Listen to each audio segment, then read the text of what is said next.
ওকে। তো আজকে হচ্ছে আমরা নতুন একটা চ্যাপ্টার শুরু করতেছি, সেটা হচ্ছে ফিজিক্স সেকেন্ড পার্টের chapter 9, atomic model and nuclear physics. তো এই চ্যাপ্টারটা একাডেমিক এডমিশনের জন্য বেশ গুরুত্বপূর্ণ। এখান থেকে কিন্তু একটা কোশ্চেন আসেই। ঠিক আছে, তো আমরা হচ্ছে ক্লাসটা স্টার্ট করি আজকে। তো ভালো করে একটু খেয়াল করো। আচ্ছা, এখানে আমাদের এই চ্যাপ্টারটা দুইটা পার্ট আছে, একটা হচ্ছে পার্ট 1, পার্ট 1-এ আমরা আলোচনা করবো হচ্ছে অ্যাটমিক মডেলটা নিয়ে, আর পার্ট 2-তে আলোচনা করবো হচ্ছে আমরা নিউক্লিয়ার ফিজিক্সটা নিয়ে। তো অ্যাটমিক মডেলের মধ্যে আমাদের তিনজন সায়েন্টিস্টের মডেল আছে, একটা হচ্ছে থমসনের মডেল, আরেকটা হচ্ছে রাদারফোর্ডের, আরেকটা হচ্ছে নিলস বোরের মডেল। তারপরে নিউক্লিয়ার ফিজিক্স এর মধ্যে আমরা আলোচনা করবো হচ্ছে তেজস্ক্রিয়তা বা রেডিও অ্যাক্টিভিটি নিয়ে, তারপর হচ্ছে ভর ত্রুটি এবং বন্ধন শক্তি নিয়ে।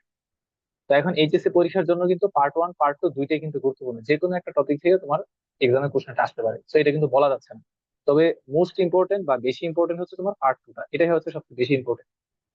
আচ্ছা, তো আমরা হচ্ছে প্রথমে আজকে পার্ট 1টা স্টার্ট করি। তো আজকে টার্গেট থাকবে পার্ট 1টা পুরোটা কমপ্লিট করা। তো দেখা যাক।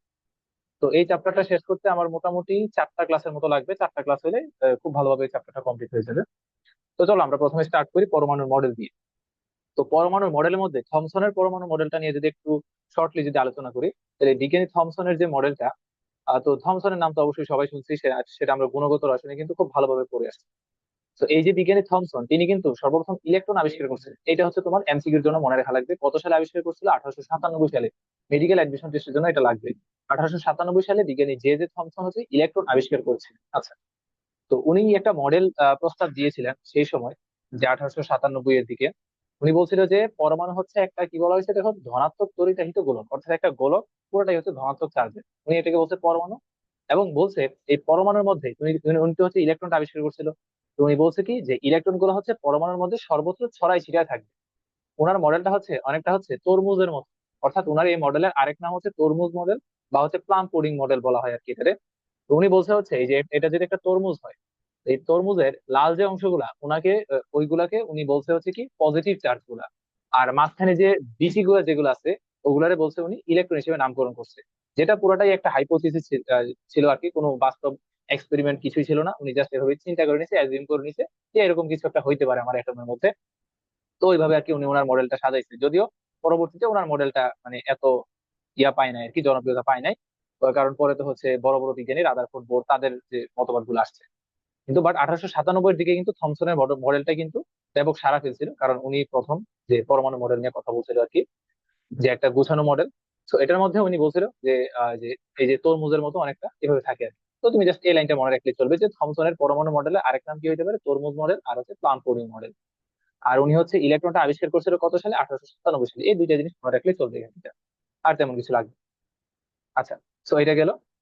আমরা তারপর আসি হচ্ছে রাদারফোর্ডের পরমাণু মডেল নিয়ে। সো রাদারফোর্ড পরমাণু মডেল নিয়ে আমি এত বিস্তারিত আলোচনা করবো না, কারণ এটা তোমরা 9-10 অলরেডি পড়ে আসছো, আবার কেমিস্ট্রি গুণগত রসায়নে পড়ছো। তো এখান থেকে তেমন কোশ্চেন আসেও না ফিজিক্সে এসে আর কি। তো এই যে উনি একটা এক্সপেরিমেন্ট করছিল, যেটাকে আমরা বলি হচ্ছে স্বর্ণপাত পরীক্ষা। তো উনি কি করছিল, যে একটা রেডিও অ্যাক্টিভ সোর্স রাখছিল, এখানে ল্যাড ধাতুটাকে রাখছিল। আর তারপর এখানে উনি একটা গোল্ডের ফয়েল রাখছে। তারপর পিছনে হচ্ছে একটা ডিটেক্টর বা হচ্ছে একটা পর্দা রাখছে। তারপর হচ্ছে এখান থেকে উনি রশ্মি ফালাইছে। রশ্মি ফালাই উনি অনেকগুলা ঘটনা দেখছে, এগুলো কিন্তু আমরা জানি, যে একদম মাঝ বরাবর যদি রশ্মিটা যায়, তার মানে কি বোঝা যায়, যে পরমাণুর বেশিরভাগ অংশ কিন্তু ফাঁকা। আর যদি বাধা খেয়ে যদি ফেরত আসে, তাহলে আমরা কি বুঝি, যে আহ কি বলে, যে নিউক্লিয়াসের মধ্যে বাধা খেয়া হচ্ছে রশ্মিগুলো দিক পরিবর্তন করতেছে। ঠিক আছে। তো এই জিনিসগুলো আর কি, তো এটা দেখবা বইয়ের মধ্যে খুব সুন্দর করে ব্যাখ্যাগুলো লেখা আছে, জাস্ট একটু রিডিং করে নিই। এখান থেকে আসার মতো তেমন কিছুই নাই, কারণ এগুলো কিন্তু গুণগত রসায়নে পড়ে আসে। তার এখান থেকে এমসিকিউর জন্য মনে রাখবে, যে রাদারফোর্ডের যে অ্যাটমিক মডেলটা, এটা কত সালে দিয়েছিল? 1911 সালে দিয়েছিল। এটা হচ্ছে আমার এমসিকিউর জন্য লাগবে এখান থেকে। তার তেমন কিছু নয়। আর একটা জিনিস মনে রাখতে পারো, এখানে যে তেজস্ক্রিয়টা, এটা হচ্ছে ল্যাড হিসেবে ইউজ করছিল, ল্যাড ধাতুটাকে পিবি, ল্যাড এটাকে ইউজ করছে। আর এটা তো আমার গোল্ড ফয়েল বা হচ্ছে ওরা, এই, এটা।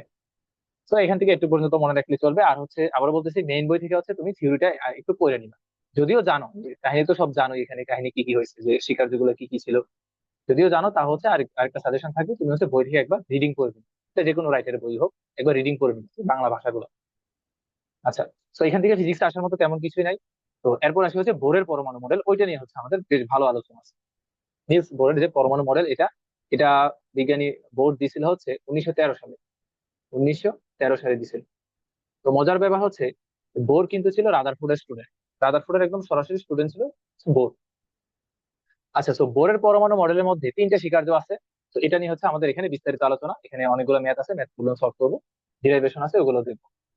তো প্রথম স্বীকার্যটা, এটাকে আমরা বলবো হচ্ছে কৌণিক ভরবেগ সংক্রান্ত। তো তোমাকে কিন্তু এমসিকিউর জন্য কিন্তু এটাও মনে রাখা লাগবে যে বোরের যে পরমাণু মডেলটা, এটার যে প্রথম স্বীকার্য, এটা আমাকে কি কি জিনিস আমাকে জানান দিচ্ছে সেটা মনে রাখা লাগবে। সেটা হচ্ছে কৌণিক ভরবেগ সংক্রান্ত কিছু বলতেছে।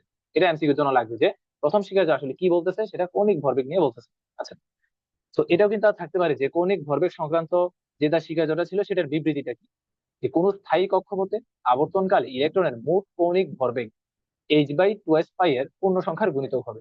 অর্থাৎ, তো কৌণিক ভরবেগ, এটাকে যদি আমরা এল দিয়ে প্রকাশ করি, তাহলে কৌণিক ভরবেগ ইকুয়াল কি হবে, mvr, অর্থাৎ রৈখিক ভরবেগ ইন্টু হচ্ছে ব্যাসার্ধ ভেক্টর। তো mvr এটা, তো এটা কার সমান হবে, যে বোর কি বলছে, h/2 পাই, এটা কিন্তু একটা কনস্ট্যান্ট, h/2 পাই এর পূর্ণ সংখ্যার গুণিতক হবে। অর্থাৎ পূর্ণ সংখ্যাটাকে আমি ধরো n হিসেবে যদি রিপ্রেজেন্ট করি, তাহলে এটা হবে কত, nh ডিভাইডেড হচ্ছে 2 পাই, যেখানে আবার n এর ভ্যালুটা হতে পারে 1 2 3, এভাবে হচ্ছে চলতে থাকবে। যেখানে এনটা আসলে কি বোঝায়, এনটা কিন্তু আমার কক্ষপথের যে নাম্বারটা আছে সেটাই বোঝায়। ঠিক আছে। তো প্রথম স্বীকার্য থেকে মনে রাখবো হচ্ছে এটা কৌণিক ভরবেগ সংক্রান্ত স্বীকার্য এটা। আর এখানে এল ইকুয়াল mvr ইকুয়াল হচ্ছে nh/2 পাই। তো এটা দিয়েও কিন্তু ম্যাথ প্রবলেম আসতে পারে। তো এগুলো নিয়ে আমরা একটু পরে দিব। আচ্ছা, দ্বিতীয় স্বীকার্যতে কি বলা হয়েছে, দ্বিতীয় স্বীকার্যের আরেকটা হচ্ছে শক্তি স্তর সংক্রান্ত স্বীকার্য। শক্তি স্তর সংক্রান্ত এমসিকিউর জন্য ইম্পর্টেন্ট। দ্বিতীয় স্বীকার্য আমাকে কি জানান দেয়, সেটা হচ্ছে শক্তি স্তর সম্পর্কে কথাবার্তা বলে যায়। কি বলা হয়েছে, যে যে কোনো অনুমোদিত কক্ষপথে ইলেকট্রনের শক্তি হচ্ছে ধ্রুব থাকে। অর্থাৎ ধরো তোমার দ্বিতীয় কক্ষপথে ধরো দুইটা ইলেকট্রন আছে। তো যেহেতু দুইটা ইলেকট্রন, যেহেতু উভয় যেহেতু দ্বিতীয় কক্ষপথে আছে, তো দুইটা ইলেকট্রনের মোট শক্তি কিন্তু অবশ্যই ইকুয়াল হওয়া লাগবে। এখন ধরো দ্বিতীয় কক্ষপথে একটা ইলেকট্রন আছে আর তৃতীয় কক্ষপথে আরেকটা ইলেকট্রন আছে। তো অবভিয়াসলি কিন্তু দ্বিতীয় কক্ষপথের ইলেকট্রনের সাথে তৃতীয় কক্ষপথের যে ইলেকট্রন আছে তার কিন্তু শক্তির একটা তারতম্য থাকবে, দুইটা শক্তি ইকুয়াল হবে না। কিন্তু যতক্ষণ ইলেকট্রন তার নিজ কক্ষপথে থাকবে, হ্যাঁ, ততক্ষণ কিন্তু তার মোট শক্তিটা কিন্তু ধ্রুব থাকবে। এটাই হচ্ছে এখানে বলা হয়েছে দ্বিতীয় স্বীকার্যতে, যে অনুমোদিত কক্ষপথে ইলেকট্রনের শক্তিটা ধ্রুব থাকবে। যে দ্বিতীয় কক্ষপথে যতগুলো ইলেকট্রন থাকবে সবগুলো শক্তি ধ্রুব থাকবে। আবার তৃতীয় কক্ষপথে যতগুলো ইলেকট্রন থাকবে সবগুলো শক্তি ইকুয়াল থাকবে। বাট দ্বিতীয় কক্ষপথ আর তৃতীয় কক্ষপথের শক্তি কিন্তু আমার ইকুয়াল হবে না। এটাই হচ্ছে আমার দ্বিতীয় স্বীকার্যতে বলা হয়েছে। আচ্ছা, তারপর আসে হচ্ছে তৃতীয় স্বীকার্য, সেটা হচ্ছে কি কম্পাঙ্ক সংক্রান্ত স্বীকার্য। আচ্ছা, এটাতে কি বলা হয়েছে খেয়াল করছি, যখনই কোনো ইলেকট্রন একটা কক্ষপথ হতে অন্য কক্ষপথে জাম্প করে, তখনই কিন্তু শক্তির শোষণ বা হচ্ছে বিকিরণ ঘটে। তো আমরা দ্বিতীয় স্বীকার্যতে কিন্তু দেখছি যে ইলেকট্রন যতক্ষণ পর্যন্ত তার নিজ কক্ষপথে থাকতেছে, ততক্ষণ পর্যন্ত কিন্তু তার শক্তির কোনো পরিবর্তন হইতেছে না, তার মোট শক্তিটা ধ্রুব থাকতেছে। বাট যখনই আছে একটা ইলেকট্রন শক্তি শোষণ করে বা হচ্ছে শক্তি বিকিরণ করতে যাবে, তখনই কিন্তু তার শক্তি স্তর চেঞ্জ করা লাগবে। হ্যাঁ। তো এটাই বলা হয়েছে যে যখনই কোনো ইলেকট্রন একটা কক্ষপথে তো অন্য কক্ষপথে লাফ দেয়, সে যদি নিম্ন কক্ষপথ থেকে উচ্চ কক্ষপথে যদি যাইতে চায়, তাহলে অবশ্যই তার শক্তি শোষণ করা লাগবে। আর সে যদি উচ্চ কক্ষপথ থেকে যদি নিম্ন কক্ষপথে যাইতে চায়, তাহলে তার জন্য তার শক্তি বিকিরণ করা লাগবে।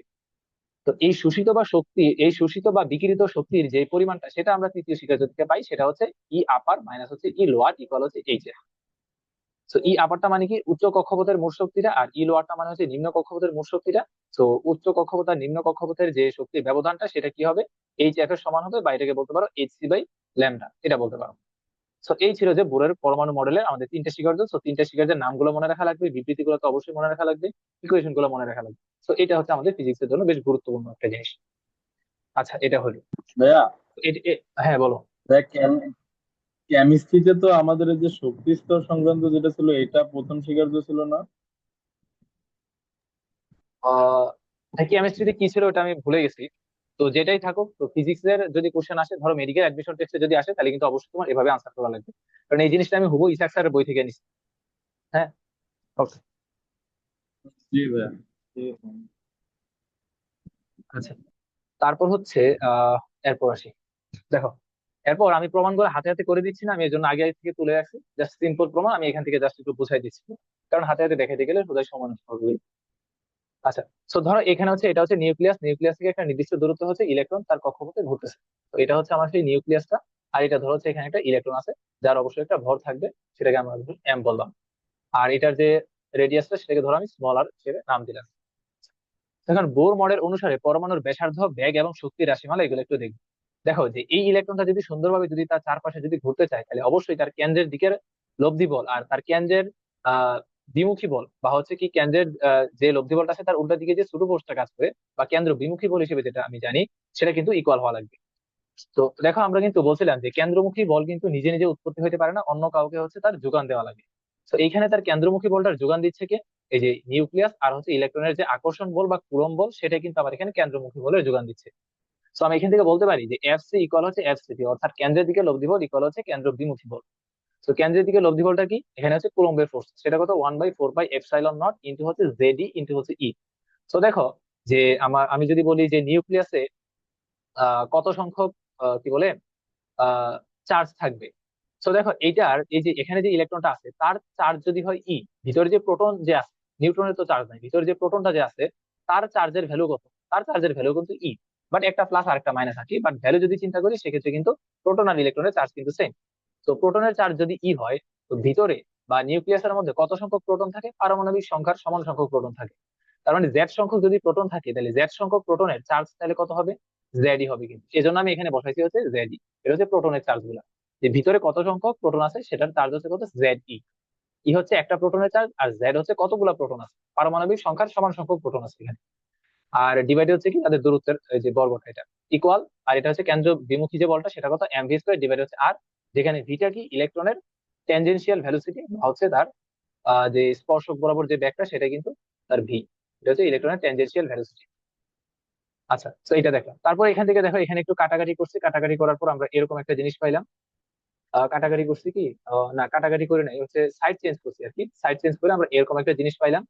তারপর দেখো এখানে যে ভিটা আছে, তো আমরা কিন্তু একটু আগে দেখে আসছি যে বোরের মডেল অনুসারে যে কৌণিক ভরবেগ এমভিআই ইকুয়াল কত, আবার NH/2 পাই, এই যে এটা, এটা কিন্তু পাইছি। তো এইখান থেকে দেখো আমরা যদি ভি এর ইকুয়েশনটা যদি বের করতে চাই, তো ভি ইকুয়াল আসবে হচ্ছে তোমার NH ডিভাইডেড 2πmr, এটা আসবে। তারপর হচ্ছে কি কাজ করলাম, এখানে যে আর আছে না, এই আর এর জায়গায় হচ্ছে দেখো আমরা এটা বসাই দিচ্ছি, এই যে আর এর জায়গায় হচ্ছে এটা বসাই দিচ্ছি। বসাই তারপর এখানে একটু সিম্পল ক্যালকুলেশন করছি। তো ক্যালকুলেশন করার পরে হচ্ছে আমি আরটাকে আলাদা করে নিয়ে আসছি। তো তোমার মনে রাখা লাগবে হচ্ছে এই জিনিসটাই, যে আর এর ইকুয়েশনটা, অর্থাৎ যে ব্যাসার্ধটা, পরমাণুর যে ব্যাসার্ধটা আছে সেটাই হচ্ছে তোমার মনে রাখা লাগবে, সেটা কি n² H² epsilon not divided πmz²। তো এখানে এপসাইলন নটটা মানে কি, শূন্য মাধ্যমের ভেদর যোগ্যতা, এটার ভ্যালু কিন্তু আমরা জানি যে এপসাইলন নটের ভ্যালু কত ছিল তোমার, 8.854 into 10⁻12 coulomb square per newton metre square. এটা কিন্তু ছিল আমার এপসাইলন নটের যে ভ্যালু এটা। আর এন মানে কি ছিল, শক্তি স্তর সংখ্যা, এস তো জানি, প্লাঙ্ক কনস্ট্যান্ট, পাই তো জানি, আর এম হচ্ছে কি ইলেকট্রনের ভর, ইলেকট্রনের ভর 9.1 ইন্টু 10⁻31 কেজি, জেড হচ্ছে পারমাণবিক সংখ্যা, আর ই হচ্ছে ইলেকট্রনের চার্জের ভ্যালু। তো এই কোয়েশনটা কিন্তু মনে রাখা লাগবে, n²H² epsilon not divided πmz²। তারপর দেখো যে ওই যে এখানে যে ভি এর যে ইকুয়েশন পাইছি, এটার মধ্যে হচ্ছে আমরা এবার আর এর ইকুয়েশনটা এনে বসাই দিচ্ছি এখানে, এই যে দেখো এই আর এর জায়গায় আর এর ভ্যালুটা বসাই দিচ্ছি, তাইলে হচ্ছে এখান থেকে আমরা ভি এর ভ্যালুটা পাই গেছি। অর্থাৎ এই যে ইলেকট্রন যে ঘুরতেছে তার টেনজেনশিয়াল ভ্যালোসিটিটা কত, বা স্পর্শকীয় বেগটা কত, সেটা কত, Z² divided 2 epsilon not NH। এগুলো কিন্তু মুখস্থ রাখা লাগবে, এই যে লাল যে লাইনগুলো আছে এগুলো মুখস্থ রাখা লাগবে সব। তো আমরা ভ্যালোসিটি পাইছি, এখন আমরা বের করি গতিশক্তি। তো গতিশক্তি কত, হাফ এম ভি স্কোয়ার। তো এই জিনিসটাকে আমরা স্কোয়ার করে দিছি, আর সামনে তো হাফ থাকে। তো এটা ক্যালকুলেট করে দেখো, আলটিমেটলি এটাই আসে, যে mz² e⁻4 divided 8 n² s² epsilon not square. এটা মনে রাখা লাগবে, এটা হচ্ছে গতিশক্তি। যে ইলেকট্রন যখন তার চারপাশে যখন রাউন্ড করতেছে সেক্ষেত্রে ইলেকট্রনের গতিশক্তির কত, এটা হচ্ছে এটা। তো এবার চলো ক্যালকুলেট করি বিভব শক্তির কত। তো বিভব শক্তি ইপি ইকুয়াল কত, 1/4πε0 ইন্টু চার্জ দুইটার গুণফল ডিভাইডেড কি দূরত্ব, ওই যে আমরা স্থির তড়িতে যে পড়ে আসছি, যে বিভবের সাথে একটা চার্জ যদি গুণ করি তাহলে কিন্তু বিভব শক্তি পাই যায়। এটা দেখো এই যে দুইটা চার্জ, একটা কি প্রোটনের চার্জ জেডি, আরেকটা হচ্ছে ইলেকট্রনের চার্জ। তো স্থির তড়িতে যদি ফেরত যায়, আমরা কিন্তু বলছিলাম যে বিভব শক্তি বা বিভব বা কৃতকাজ বা শক্তি এগুলো ক্যালকুলেট করার সময় কিন্তু আমার অবশ্যই মাইনাসটা কিন্তু সামনে দেওয়া লাগবে। মাইনাস আমরা কখন ইগনোর করি, যখন হচ্ছে আমরা বল অথবা প্রাবল্য ক্যালকুলেট করি তখন হচ্ছে আমরা মাইনাসটা ইগনোর করি। বাট কৃতকাজ বা শক্তি ক্যালকুলেট করার সময় কিন্তু অবশ্যই আমার এখানে মাইনাসটা দেওয়া লাগবে। তাহলে দেখো প্রোটনের চার্জ হচ্ছে এখানে জেডি, আর ইলেকট্রনের চার্জ হচ্ছে এখানে মাইনাস ই। তো এটা বসায় এখানে ক্যালকুলেট করলে আমরা আলটিমেটলি আমরা বিভব শক্তিটা পাই যাবো, ইপি ইকুয়াল তোমার -m z² ডিভাইড হচ্ছে 4 n² s² তো গতিশক্তি ইকুয়েশনের সাথে বিভব ইকুয়েশনের পার্থক্য কোন জায়গায়, দেখো দুইটা ইকুয়েশন কিন্তু সেম, জাস্ট পার্থক্য হচ্ছে এটার সামনে একটা মাইনাস আছে, আর গতিশক্তিতে যেখানে 8 ছিল বিভব শক্তিতে হচ্ছে এখানে 4 আছে, এটা। তো একটা মনে রাখলে তুমি আরেকটা অটোমেটিক্যালি মনে থাকবে এটা। এখন ইলেকট্রন যখন তার চারপাশে যখন ঘুরতেছিল তখন ইলেকট্রনের মোট শক্তি যদি আমরা কাউন্ট করি, মোট শক্তিটা তাহলে কত হয় খেয়াল করো, এই যে গতিশক্তি আর বিভব শক্তি দুইটাকে যদি আমি যোগ করে দিই তাহলে দেখো মোট শক্তিটা চলে আসছে যে -mz² ডিভাইডেড 8 n² s² গতিশক্তির ফর্মুলাটা যা, মোট শক্তির ফর্মুলাটা কিন্তু এক্স্যাক্টলি সেম, জাস্ট এটার সামনে হচ্ছে প্লাস আর এটার সামনে হচ্ছে মাইনাস। তো দেখো আমরা যদি বোরের শিকার্যতে যদি ফেরত যাই, তো বোরের শিকার্যতে কিন্তু আমরা দেখছিলাম যে দ্বিতীয় শিকার্যতে বলছিল যে অনুমোদিত কক্ষপথে ইলেকট্রনের শক্তিটা ধ্রুব থাকে। তাহলে দেখো আমরা কিন্তু বের করলাম যে এন তম কক্ষপথে ইলেকট্রনের মোট শক্তি হচ্ছে এইটা। তো এটার মধ্যে যদি খেয়াল করো যে এম এম তো নিজেই কনস্ট্যান্ট, ইলেকট্রনের ভর জেড পারমাণবিক সংখ্যা এটাও কনস্ট্যান্ট, ইলেকট্রনের চার্জ এটাও কনস্ট্যান্ট, 8 n² h² এপসাইলন পুরোটা কিন্তু কনস্ট্যান্ট। তাহলে দেখো এই যে এখানে যে ই এর যে ভ্যালুটা এটা কিন্তু শুধুমাত্র তোমার এন এর উপর কিন্তু ডিপেন্ড করছে। যখন একটা ইলেকট্রন যখন একটা নির্দিষ্ট কক্ষপথে যখন থাকবে তখন কিন্তু তার মোট শক্তির কিন্তু নির্দিষ্ট থাকবে এটা। যখনই হচ্ছে সে কক্ষপথ চেঞ্জ করবে তখনই কিন্তু শক্তির ভ্যালুটা চেঞ্জ হবে। তো এই হচ্ছে কথাবার্তা আর কি। তোমার আহ, মনে রাখা লাগবে হচ্ছে এই আর এর ভ্যালুটা, ভি এর ভ্যালুটা, ই কে, ইপি আর হচ্ছে ই এর ভ্যালুটা। এখান থেকে আর কোনো কোশ্চেন আছে কিনা? রেজওয়ান কি বলতে চাও বলো। যে ভাইয়া এই যে সূত্রে, আপনার যে সূত্রগুলা, এটা ইসাক স্যারের বইতে জেড নাই কোনো সূত্রে, এই এই আচ্ছা, কোশ্চেন। ইসাক হাইড্রোজেনের স্যারের জন্য বই যেটা করছে সেটা হচ্ছে তারা বিবেচনা করে নিতে হাইড্রোজেন, বাট আমার কোশ্চেনে তো সবসময় তো হাইড্রোজেন মেনশন করা নাও থাকতে পারে। কোশ্চেনে ধরো লিথিয়াম থাকতে পারে, হিলিয়াম থাকতে পারে, সেক্ষেত্রে কিন্তু আমার জেড কিন্তু খুবই গুরুত্বপূর্ণ একটা ফ্যাক্টর। কারণ ইসাক স্যারের বই যেটা করছে তারা হাইড্রোজেন ধরে নিচ্ছে, বাট কোশ্চেনে যদি তোমার ধরো লিথিয়াম দিয়ে দেয় সেক্ষেত্রে কিন্তু জেড এর ভ্যালু কিন্তু তোমার 3 বসাইতে হবে। সেক্ষেত্রে কিন্তু তোমার জেড কে ইগনোর করার কোনো সুযোগ নাই। বুঝছো এবার? জি ভাইয়া, জি ভাইয়া বুঝছি। আচ্ছা, আর কারো কোনো কোশ্চেন আছে এখানে? না ভাইয়া, এখানে ভাইয়া তমাল কে, যে TAMAL, তমাল তো হসপিটালে। না না, এটা হচ্ছে এটা যে অন্যতম আমার আলো। আরেকটা ব্যাচ আছে, ও, ওদের আমি ওদের তো মনে ক্লাসটা আর কি করছি এখন ওই আমি তো কম্বাইন নিয়ে নিচ্ছি। হসপিটালে। না না, এটা হয়তো আরেকটা তোমার তোমার আচ্ছা যাই হোক, আমরা এরপরে আসি। দেখো, আচ্ছা এরপর হচ্ছে আমরা কিছু শর্টকাট চাইলে মনে রাখতে পারি।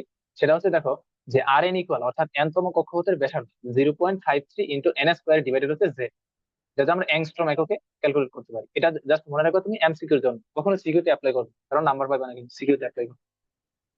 তারপর দেখো যে এন তম কক্ষপথের ভ্যালোসিটি কত হবে, 2.18 into 10⁶ into Z divided N, এটা মিটার পার সেকেন্ড ইউনিট। আর মোট শক্তি কত আসবে, -13.6 into Z square divided N square, এটা হচ্ছে ইলেকট্রন ভোল্ট একক। তো এখান থেকে আরেকটা জিনিস খুব ভালোভাবে খেয়াল রাখো, যে দেখো আর এন এর সাথে তোমার এন এর সম্পর্কটা কিরকম, স্কোয়ারের সাথে সমানুপাতিক সম্পর্ক কিন্তু। আর ভ্যালোসিটির সাথে এন এর সম্পর্কটা কিরকম, ব্যস্তানুপাতিক সম্পর্ক। শক্তির সাথে এন এর সম্পর্কটা কিরকম, ব্যস্তানুপাতিক ও মানে স্কোয়ার হিসেবে সম্পর্কযুক্ত। তো এই জিনিসগুলো কিন্তু একটু মনে রাখা লাগবে। একটু পরে আমরা একটা ইউনিক ম্যাথ দেখবো, সেটার ক্ষেত্রে কিন্তু তোমার এই ব্যাপারগুলো একটু জানা লাগবে, যে আর এর সাথে এন এর সম্পর্কটা কিরকম, ভি এর সাথে এন এর সম্পর্কটা কিরকম। ঠিক আছে? তো এটা হচ্ছে তোমার শর্টকাট, এগুলো তুমি এমসিকিউ এর জন্য অ্যাপ্লাই করতে পারবা। আচ্ছা, তো ই এর যে ফর্মুলা এটা তুমি চাইলে সিকিউ তে অ্যাপ্লাই করতে পারবা। কখন সিকিউ তে অ্যাপ্লাই করতে পারবা সেটা আমি বলে দিব। বাট যদি ধরো তোমার বললো যে 3 নাম্বার কক্ষপথে মোট শক্তি বের করো, সেক্ষেত্রে যদি তুমি এটা অ্যাপ্লাই করো তাহলে কিন্তু আর হবে না। সেক্ষেত্রে তোমার একদম আসল যে ফর্মুলা সেটা অ্যাপ্লাই করা লাগবে। তো এইটা কখন অ্যাপ্লাই করতে পারবা সেগুলো আমরা ম্যাথ করবো, তো তখনই দেখতে পাবো যে কখন অ্যাপ্লাই করা যায় কখন অ্যাপ্লাই করা যায় না। এরপর আসি। আচ্ছা, এরপর আমাদের ম্যাথে চলে আসছি। তো দেখো ম্যাথে কি বলা হয়েছে, অক্সিজেন পরমাণু তৃতীয় কক্ষপথে ঘূর্ণায়মান কোনো ইলেকট্রনের জন্য অনেকগুলো ইনফরমেশন বের করতে বলা হয়েছে। তো প্রথমে যেহেতু তৃতীয় কক্ষপথ, তো অক্সিজেন পরমাণু যেহেতু বলে দিচ্ছে, আর তৃতীয় কক্ষপথ তার মানে এখানে আমার এন এর ভ্যালু হচ্ছে 3।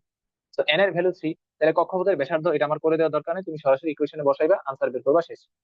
ভ্যালোসিটি বের করবা যে z² divided two epsilon naught N H, এটা দিয়ে। কৌণিক বেগ, আচ্ছা কৌণিক বেগটা তাই কিভাবে বের করবো? তো দেখো কৌণিক বেগ তুমি কিভাবে বের করবা, যে দেখো কৌণিক বেগ সমান কিন্তু আমরা জানি যে তোমার ভি ইকুয়াল হচ্ছে ওমেগা আর, ভি ইকুয়াল হচ্ছে ওমেগা আর। তাহলে দেখো এখানে তুমি কিন্তু ভি কিন্তু বের করছো অলরেডি, আরও কিন্তু বের করছো, এই যে দেখো ব্যাসার্ধ বের করছো, বেগ বের করছো। তাহলে এখান থেকে হচ্ছে তুমি জাস্ট ওমেগাটা বের করে নেবা, একক আসবে কি, রেডিয়ান পার সেকেন্ড ইউনিট। এককটা কিন্তু ভুল করবে না, রেডিয়ান পার সেকেন্ড ইউনিটে কৌণিক বেগটা চলে আসবে। কৌণিক ত্বরণটা কত আসবে? আচ্ছা, কেউ কি বলতে পারবা কৌণিক ত্বরণটা কিভাবে বের করবো এখানে?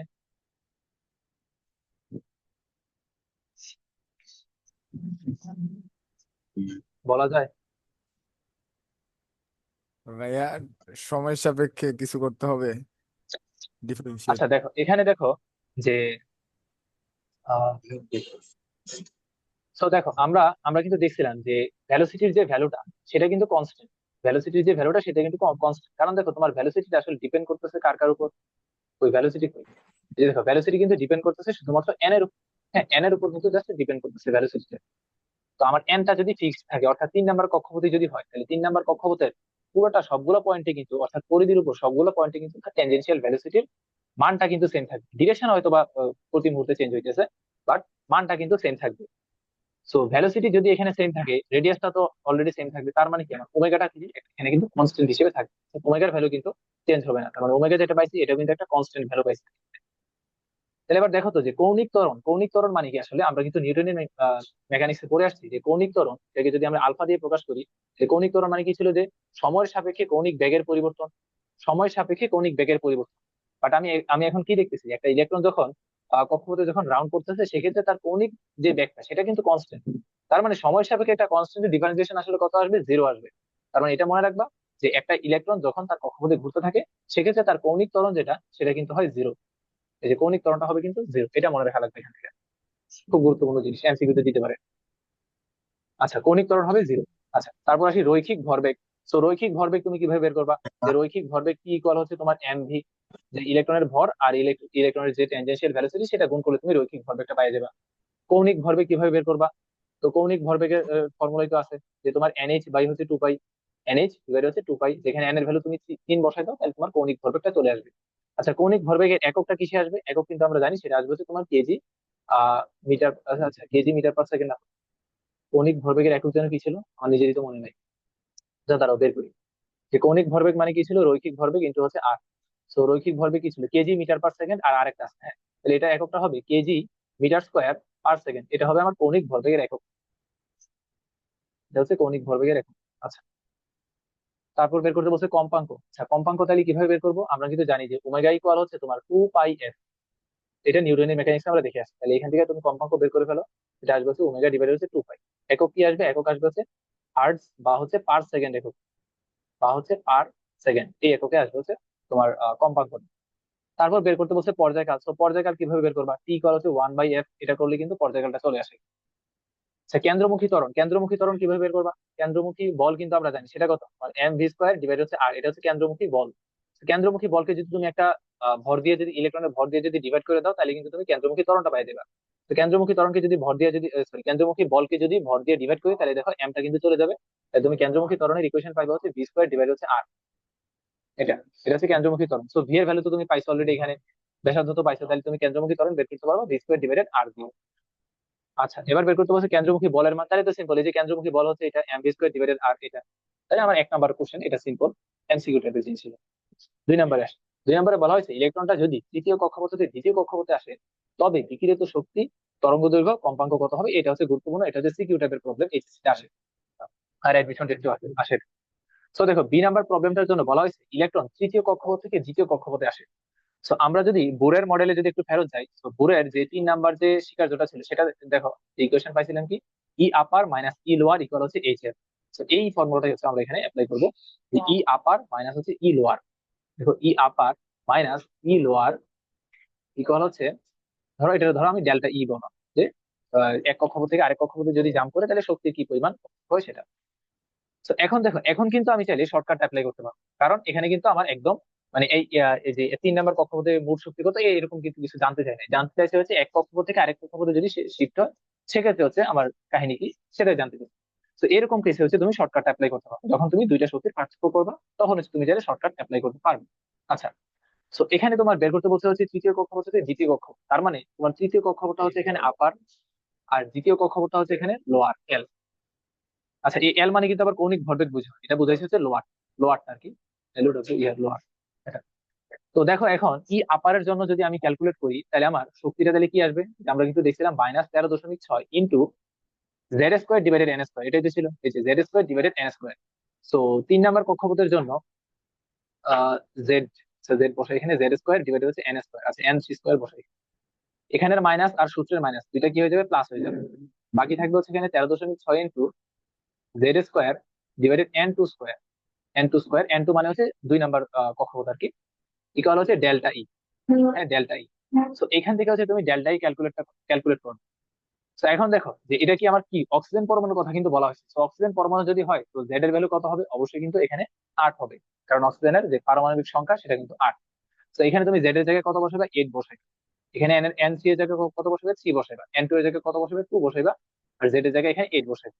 তো এখান থেকে যদি তুমি ক্যালকুলেট করো তুমি ডেল্টা ই এর ভ্যালু কিন্তু পাই যাবে, ডেল্টা ই এর ভ্যালু পাই যাবে। তো কোন এককে পাইবা এটাই হচ্ছে খুবই গুরুত্বপূর্ণ, তুমি পাইবা হচ্ছে এটা ইলেকট্রন ভোল্ট একক, ইলেকট্রন ভোল্ট এককে পাইবা এটা।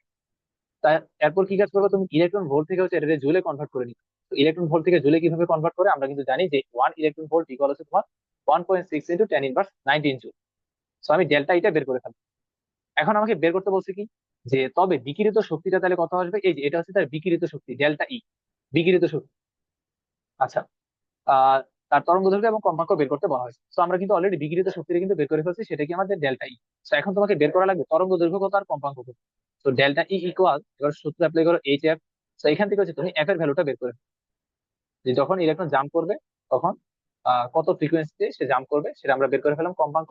আর তরঙ্গ দৈর্ঘ্য তো একদম সিম্পল হলো এখানে। তো delta E equal H C by হচ্ছে ল্যামডা, এটা অ্যাপ্লাই করো, তাহলে হচ্ছে এখান থেকে তোমার তরঙ্গ দৈর্ঘ্যটা চলে আসবে। তো ল্যামডা ইকুয়াল এখানে তোমার আসবে হচ্ছে মিটার একক। সো অনেকেই যেই ভুলটা করে সেটা হচ্ছে তারা এখানে ডেল্টা ইটা ক্যালকুলেট করেছে ইলেকট্রন ভোল্টে, তারপর এই ইলেকট্রন ভোল্টের ভ্যালু দিয়ে হচ্ছে তারা এফ আর ল্যামডা ক্যালকুলেট, তাহলে কিন্তু ভুল হবে এখানে, ঠিক আছে। তো অবশ্যই এই ইলেকট্রন ভোল্টটাকে তুমি আগে জুলে কনভার্ট করে নিবা, তারপর হচ্ছে তুমি এখানে এফ ক্যালকুলেট করবা, তারপর হচ্ছে এখানে ল্যামডা ক্যালকুলেট করবা। দেখো তো সবাই বুঝলাম কিনা প্রবলেমটা।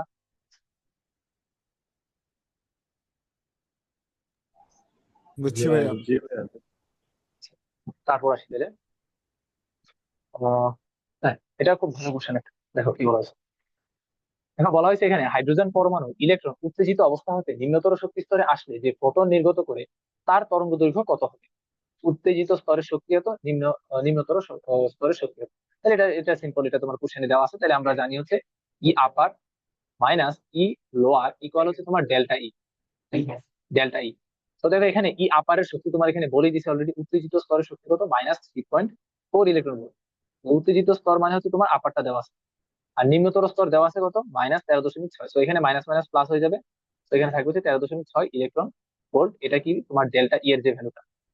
তো এখান থেকে তো ডেল্টা ইটা কি পাইবা, তুমি হচ্ছে ইলেকট্রন ভোল্টে পাইবা। তো ইলেকট্রন ভোল্ট থেকে অবশ্যই তুমি এটাকে জুলে কনভার্ট করে নিবা। জুলে কনভার্ট করার পরে তোমার কি বের করতে বলছে, যে তার তরঙ্গ দৈর্ঘ্যটা কত, তাহলে ডেল্টা ই করা হচ্ছে এইচ সি বাই ল্যামডা, এটার ভ্যালু হচ্ছে এটা। তো এখান থেকে হচ্ছে তুমি ল্যামডার ভ্যালুটা বের। তো এটা হচ্ছে আমার এখানে আছে সিম্পল কোশ্চেন, এটা এটা হচ্ছে আনসার। ল্যামডার একক আসবে মিটার একক। ওকে, তো এটা বোঝা গেল। তারপর আসি নেক্সট। এটা এটা খুব ভালো একটা কোশ্চেন। এটা দেখো, হাইড্রোজেনের ভূমিস্তরের শক্তি। আচ্ছা, ভূমিস্তর বলতে কি বোঝায়, ভূমিস্তর বলতে বোঝা হচ্ছে তার এক নম্বরের যে কক্ষপথ এন ইকুয়াল ওয়ান, সেটাতে বলা হচ্ছে ভূমিস্তর। ভূমিস্তরের শক্তি হচ্ছে -13.6 ইলেকট্রন ভোল্ট। এর ইলেকট্রনকে 2.46 × 10⁵ হার্টজ কম্পাঙ্কের ফোটন দিয়ে আঘাত করা হলো, ইলেকট্রনটি কততম কক্ষপথে যেতে পারবে। আচ্ছা, তো আমরা কিন্তু এটা জানি যে বোরের মডেল থেকে, যে হচ্ছে তোমার একটা ইলেকট্রন একটা শক্তির উৎস যদি পায়, তাহলে সে কি নিম্ন কক্ষপথ থেকে উচ্চ কক্ষপথে জাম্প করবে, তাহলে হচ্ছে সে শক্তি শোষণ করবে। এখন সেই উচ্চ কক্ষপথ থেকে আবার যদি সে নিম্ন কক্ষপথে যদি ফেরত আসে, তাহলে সে যে পরিমাণ শক্তি শোষণ করছিল ঠিক সেই পরিমাণ শক্তি কিন্তু তার বিকিরণ করা লাগবে। অর্থাৎ একটা ইলেকট্রন যখন তার কক্ষপথ চেঞ্জ করে তখন তার মোট শোষিত শক্তি ইকুয়াল তার মোট বিকিরিত শক্তি, দুইটা কিন্তু ইকুয়াল হয়। তো এখন দেখো এখানে যেটা বলা হয়েছে যে ভূমিস্তরের শক্তি, অর্থাৎ একটা একটা তোমার ইলেকট্রন এক নাম্বার কক্ষপথে আছে। এখন এটার হচ্ছে আমি একটা শক্তি দিয়ে আঘাত করছি, এই যে যে এত ফ্রিকোয়েন্সির একটা ফোটন দিয়ে হচ্ছে আঘাত করছে, তো এত ফ্রিকোয়েন্সির ফোটনের কিন্তু অবশ্যই একটা শক্তি থাকবে, ঠিক আছে। তো আমরা ধরো বললাম হচ্ছে তার শক্তিটা হচ্ছে ই, ফোটনের যে শক্তি তাকে ধরো আমরা বললাম হচ্ছে এখানে ই, যে ফোটনের যে শক্তি তাকে ধরো বললাম হচ্ছে ই। তাহলে ই শক্তি দিয়ে হচ্ছে আমি ইলেকট্রনটাকে আঘাত করছে, যার ফলে সে এক নাম্বার কক্ষপথ হতে উপরের দিকের কোনো কক্ষপথে গেছে, উপরের দিকে কততম কক্ষপথে গেছে সেটা হচ্ছে আমাকে এখানে বের করতে বলা হয়েছে। তো এখানে দেখো এখানে আহ তোমার কিন্তু ফোটনের পরবর্তী অবস্থা কিন্তু বলা নাই, যে তুমি ইলেকট্রনটাকে এই শক্তি দিয়ে হচ্ছে আঘাত করছো, এরপর কিন্তু ফোটনের কোনো পরবর্তী অবস্থা বলা নাই। তো পরবর্তী অবস্থা যদি বলা না থাকে, সেক্ষেত্রে হচ্ছে আমরা ধরে নিব যে ফোটনটা যত শক্তি নিয়ে আঘাত করছিল ওই পুরোটা শক্তি হচ্ছে ইলেকট্রন শোষণ করে ফেলছে। দেখো আবার বলতেছি যে এখানে কিন্তু ফোটন নিয়ে কিন্তু আর কোনো কথাবার্তা বলা নাই, জাস্ট বলছে কি ফোটনটা এসে আঘাত করছে। কিছু যদি আর বলা না থাকে সেক্ষেত্রে আমরা ধরে নিব হচ্ছে ফোটনটা যে পরিমাণ শক্তি দিয়ে আঘাত করছিল ঠিক সমপরিমাণ শক্তি হচ্ছে ইলেকট্রনটা শোষণ করে নিচ্ছে। আচ্ছা, ফোটন আঘাত করার পরবর্তী অবস্থা যদি দেওয়া থাকতো সেক্ষেত্রে কোশ্চেন কিরকম হতো এটা নিয়ে আমাদের পরে আলোচনা আছে, ওইটা নিয়ে পরে আলোচনা। তাহলে কি বললাম, যে যেহেতু কোনো ইনফরমেশন পরবর্তী ইনফরমেশন দেওয়া নাই, সেক্ষেত্রে আমরা ধরে নিব ফোটনটা যে পরিমাণ শক্তি দিয়ে ইলেকট্রনটা আঘাত করছিল ঠিক সেই পরিমাণ শক্তি হচ্ছে ইলেকট্রনটা শোষণ করছে। আচ্ছা, তো ইলেকট্রন যদি শক্তি যদি শোষণ করে, তাহলে আমাদের পরিচিত ফর্মুলা হচ্ছে ই ইউ মাইনাস ই এল, অর্থাৎ ই আপার মাইনাস হচ্ছে ই লোয়ার ইকুয়াল হচ্ছে আমাদের ই। ই মানে কোনটা, এই যে শোষণ আর কি বলি, ইলেকট্রন যে পরিমাণ শক্তি শোষণ করছে, এই যেটা। তাহলে এবার তুমি ই আপারের ভ্যালু বসাও, তো ই আপার মান কত, 13.6 ইন্টু হচ্ছে Z square divided N square. এখানে কিন্তু এন এর ভ্যালুটা কিন্তু আমি জানি না কত, সেটা হচ্ছে আমার বের করা লাগবে। আর দেখো ভূমিস্তরের শক্তি এখানে দেওয়া আছে +13.6 ইলেকট্রন ভোল্ট, এটা দেওয়া আছে, এই ইকুয়াল হচ্ছে ই। আচ্ছা, এখন তুমি আগে ইটা আছে আলাদা করে একটু ক্যালকুলেট করবে, কারণ দেখো এখানে কিন্তু সবকিছু দেখো, এই যে পার্টটা পুরোটা কি তোমার ইলেকট্রন ভোল্টে কিন্তু ক্যালকুলেট করা, এই দেখো এটাও কিন্তু ইলেকট্রন ভোল্টে ক্যালকুলেট করা। তার মানে তোমার এখানে যে ইটা বসাইতে হবে সেটাও কিন্তু তোমার ইলেকট্রন ভোল্টে বসাইতে। তো দেখো তোমার ফ্রিকোয়েন্সি দেওয়া আছে, তাহলে তুমি যে ফোটনের শক্তিটা তুমি বের করে নাও এইচএফ দিয়ে। তো এইচএফ যদি ক্যালকুলেট করো এখানে তুমি পাইবে হচ্ছে জুল। তো জুল থেকে হচ্ছে এরপর এটা তুমি ইলেকট্রন ভোল্টে ক্যালকুলেট করে নিও। তারপর হচ্ছে তুমি এখানে না ভ্যালুটা বসাই, ই এর ভ্যালু তুমি এখানে ইলেকট্রন ভোল্টের ভ্যালুটা বসাইলা, যে এখান থেকে যে ভ্যালুটা পাইছো সেটাই না এখানে তুমি বসাইবে এটা। তারপর দেখো পুরো ইকুয়েশনে আননোন হচ্ছে এন।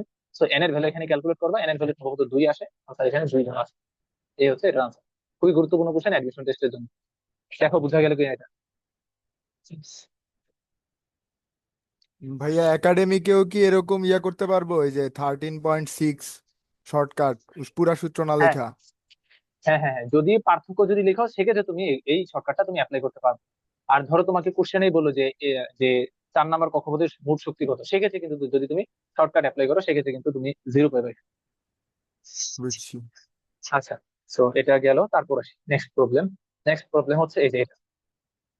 দেখো কি বলা হয়েছে, 20 ইলেকট্রন ভোল্ট শক্তি সম্পন্ন কোন ইলেকট্রন E1 একটা হাইড্রোজেন পরমাণুকে আঘাত করে। আচ্ছা, ফলে পরমাণুর ভূমিস্তরের ইলেকট্রন E2 উত্তেজিত হয়ে পরবর্তী স্তরে গমন করে। তার মানে দেখো E1 যে ইলেকট্রনটা, এটা কিন্তু হাইড্রোজেনের ইলেকট্রন না, এটা হচ্ছে বাইরের কোনো একটা ইলেকট্রন।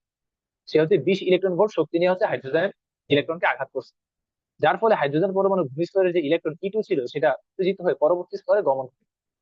তো এখন এই E2 ইলেকট্রন পরবর্তী স্তরে যে গমন করছে, পরবর্তী স্তরে গমন করার জন্য তার তো অবশ্যই একটা শক্তি শোষণ করা লাগবে। তাহলে এই শক্তিটা সে পাইছে কই থেকে? ওই যে E1 এর যে শক্তি আছে 20 ইলেকট্রন ভোল্ট, ওইখান থেকে সে কিছু পরিমাণ কিন্তু নিয়ে গেছে। আচ্ছা, এরপর কি বলা হয়েছে খেয়াল করো, এর পর মুহূর্তে দেখা যায় যে পরমাণুটি থেকে 1600 অ্যাংস্ট্রম তরঙ্গ দৈর্ঘ্যের একটা বিকিরণ নির্গত হয়। আচ্ছা ভালো কথা, কোশ্চেনটা কিন্তু খুবই গুরুত্বপূর্ণ, খুব ভালো করে বুঝছো কি বলা হয়েছিল। এ নাম্বারে জিজ্ঞেস করা হয়েছে উচ্চ স্তরে আসতে E2 ইলেকট্রনের শোষিত শক্তির মান কত, আর বিতে বলা হয়েছে আঘাত করার পর E1 ইলেকট্রনের বেগ কত। আচ্ছা, তো এখন আমরা প্রথমে এ নাম্বারটা সলভ করি। দেখো খুব মনোযোগ দিয়ে খেয়াল করো, তাহলে বুঝতে পারবে এটা কি বলা হয়েছে। দেখো তো আমরা ধরো এখানে, আচ্ছা এখানে একটা ফিগার আনি তাহলে খুব ভালো করে বুঝতে ভালো হচ্ছে এটা। আর এটা ধরো,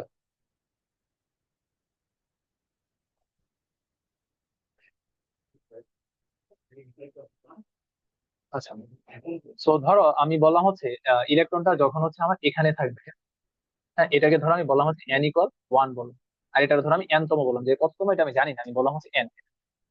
আচ্ছা, তো এটা হচ্ছে আমার হাইড্রোজেনের যে নিউক্লিয়াসটা আছে এটা। আর এটা যে প্রথম যে ইলেকট্রনটা আছে এটা এটা কি, এটা কিন্তু আমার E2 ইলেকট্রন।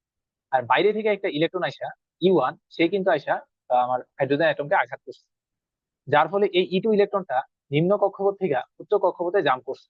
ভালো কথা, E1 এর যে ইলেকট্রনটা ছিল তার শক্তি কত ছিল, যে 20 ইলেকট্রন ভোল্ট শক্তি নিয়ে এসে আঘাত করছে। আচ্ছা, আঘাত করার পর এই E1 ইলেকট্রন কি হয়েছে, সে কিন্তু আবার অন্য ডাইরেকশনে চলে গেছে। E1 যে ইলেকট্রনটা সে আবার অন্য ডাইরেকশনে কিন্তু চলে গেছে এটা। আচ্ছা ধরো এটা হচ্ছে আঘাত করার পর সে অন্য একটা ডাইরেকশনে চলে গেছে, E1 ইলেকট্রন আঘাত করার পর সে আবার চলে গেছে। তো এখন দেখো যে E1 ইলেকট্রনটা যখন সে আঘাত করছে তখন তার শক্তি ছিল 20 ইলেকট্রন। এখন আঘাত করার পর সে যখন ব্যাক করবে তখন তার শক্তি কিন্তু আর 20 থাকবে না, শক্তি কিন্তু অবশ্যই হ্রাস পাবে। আচ্ছা, তো যে পরিমাণ শক্তি হ্রাস পাবে সেই পরিমাণ শক্তি আসলে শোষণ করবে কি? এই যে আমার E2 যে ইলেকট্রনটা সেটা কিন্তু সেই পরিমাণ শক্তি শোষণ করবে। খুব ভালো করে বোঝো, E1 ইলেকট্রন 20 ইলেকট্রন ভোল্ট নিয়ে আসছিল, আইসে একটা ধাক্কা দিছে হাইড্রোজেন অ্যাটমরে। ধাক্কা দেওয়ার পর সে আবার ব্যাক করছে। সে যখন ব্যাক করবে সে কিন্তু আর তখন 20 ইলেকট্রন ভোল্ট নিয়ে যাবে না। সে ধরো 20 থেকে কম একটা শক্তি নিয়ে কিন্তু যাবে। তাহলে 20 থেকে ধরো সে ধরো 12 ইলেকট্রন ভোল্ট নিয়ে সে ব্যাক করছে। তাহলে মাঝখানে যে 8 ইলেকট্রন ভোল্ট, এটা তাহলে কি হয়েছে? এটা হয়েছে হচ্ছে ওই যে এই E2 ইলেকট্রনটা তার নিম্ন কক্ষপথ থেকে যে উচ্চ কক্ষপথে যে জাম্প করছে, সেইটার ভ্যালু কিন্তু তখন 8 ইলেকট্রন ভোল্ট। তো এটা তো আমি অ্যাজিউম করবো। আচ্ছা, এবার কোশ্চেনের ভাষায় আসি, কি বলা হয়েছে, যে ফলে পরমাণুর ভূমিস্তরের ইলেকট্রন E2 উত্তেজিত হয়ে পরবর্তী স্তরে গমন করে।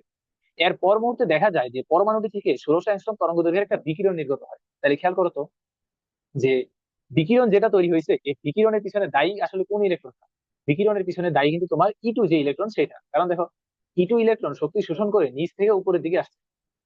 তো এখন আবার পর মুহূর্তে তাহলে কি হবে, সে আবার উচ্চ শক্তি স্তর থেকে যখন নিম্ন শক্তি স্তরে যখন যাবে, এই যে উচ্চ শক্তি স্তর থেকে সে যখন আবার নিম্ন শক্তি স্তরে যাবে তখন কিন্তু সে একটা বিকিরণ নির্গত করবে। এই হচ্ছে সে বিকিরণ।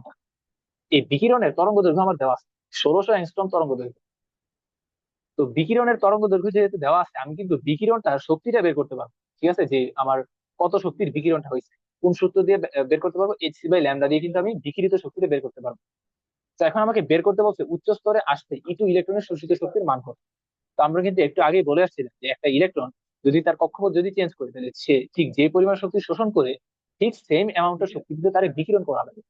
তো এখানে যেহেতু আমি বিকিরণের শক্তি যেহেতু জানতেছি সেটা কত, এইচ সি বাই ল্যামডা, তাহলে শোষিত শক্তিটা তাহলে কত আসবে, অবশ্যই সেটাও কত আসবে, এইচ সি বাই ল্যামডাই আসবে। তাহলে E2 ইলেকট্রনের শোষিত শক্তির মান কত, যে E2 শোষিত শক্তিটা তাহলে কত আসবে, তার বিকিরিত শক্তিটা সমান অর্থাৎ এইচ সি বাই ল্যামডা। তো এখানে তুমি এইচ এর ভ্যালুটা বসাইবা, ল্যামডা তো দেওয়া আছে এখানে 1600 অ্যাংস্ট্রম, 1600 ইন্টু হচ্ছে 10 অ্যাংস্ট্রম না, হ্যাঁ। তাহলে এটা তুমি ক্যালকুলেট করলে এটা হচ্ছে তুমি জুল এককে পাই দেবে। আচ্ছা এটার ভ্যালুটা, আচ্ছা সবাই কি বুঝছো একটু পর্যন্ত? দেখো ম্যাথ কিন্তু সিম্পল, জাস্ট হচ্ছে তোমার কোশ্চেনের ভাষাটা বোঝা লাগবে। সবাই কি বুঝছো এটা একটু পর্যন্ত? জি ভাইয়া, এমন ম্যাথ সলভ করছিলাম গুণগততে। আচ্ছা আচ্ছা। আচ্ছা এখান থেকে আচ্ছা E2 শক্তির কত আসে আমি একটু নিজে ক্যালকুলেট করে দেখি। 6.626 × 10⁻34, কারণ এই ভ্যালুটা একটু পরে লাগবে। 10⁻⁸ আমি হচ্ছে সরাসরি ইলেকট্রন ভোল্টে ক্যালকুলেট করে ফেলি এটারে। 1.6 × 10⁻৯, এটা আসতেছে কত তোমার 7.76 ইলেকট্রন ভোল্টে। আমি সরাসরি ক্যালকুলেট করে ফেললাম এটা 7.76 ইলেকট্রন ভোল্ট। এবার আসি হচ্ছে বি নাম্বারের মধ্যে। দেখো বি নাম্বারে কি বলা হয়েছে, যে আঘাত করার পর E1 ইলেকট্রনের ব্যাক কত। তার মানে দেখো যে আঘাত করার পরে E1 ইলেকট্রনের শক্তি কিন্তু আর 20 ইলেকট্রন ভোল্ট থাকবে না। এখন বলতে পারবা E2 ইলেকট্রনের অবশিষ্ট শক্তিটা তাহলে কত আসবে, যে আঘাত করার পরে মাইনাস তার করা অবশিষ্ট লাগবে শক্তি ভাই। তাহলে কত আসবে। হ্যাঁ, যে 20 ইলেকট্রন ভোল্ট থেকে কিন্তু আমার এই জিনিসটা কিন্তু মাইনাস যাবে, কারণ এই পরিমাণ শক্তি কিন্তু তার থেকে কিন্তু চলে গেছে এত ইলেকট্রন ভোল্ট। এটা কত আসে, 20 মাইনাস 7.76, তা আসে হচ্ছে তোমার 12.24, 12.24 এত ইলেকট্রন ভোল্ট। তো এখন এই যে E1 যেই ইলেকট্রনটা আছে, তার আঘাত করার পরে তার শক্তি হচ্ছে এত। এখন বের করতে বলছে কি তার ভ্যালোসিটিটা, তাহলে তুমি ব্যাগের ইকুয়েশন অ্যাপ্লাই করো।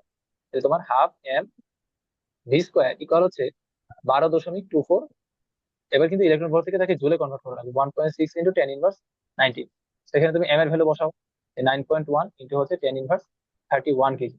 তো এটা যদি সলভ করো তাহলে এখান থেকে তুমি আঘাত করার পরে ইলেকট্রনের ভ্যালোসিটি কত সেটা তুমি পাই যাবে। সেকেন্ড, দেখা তো সবাই বুঝলাম কিনা এটা? বেশ ভালো একটা কোশ্চেন। জি ভাইয়া, বুঝছি। আচ্ছা, হ্যাঁ। তারপর আসি। আচ্ছা আমাদের আর লেস দেন 1 মিনিট দেখাচ্ছে, আমরা মিটিংটা ইন করে রেজন তাহলে একটা নতুন লিঙ্ক দাও, তাহলে এই ম্যাথটা হচ্ছে আমরা নতুন ভিডিওতে স্টার্ট করি। ওকে ভাই, আমি দিচ্ছি। রেজন লিঙ্ক, হ্যাঁ।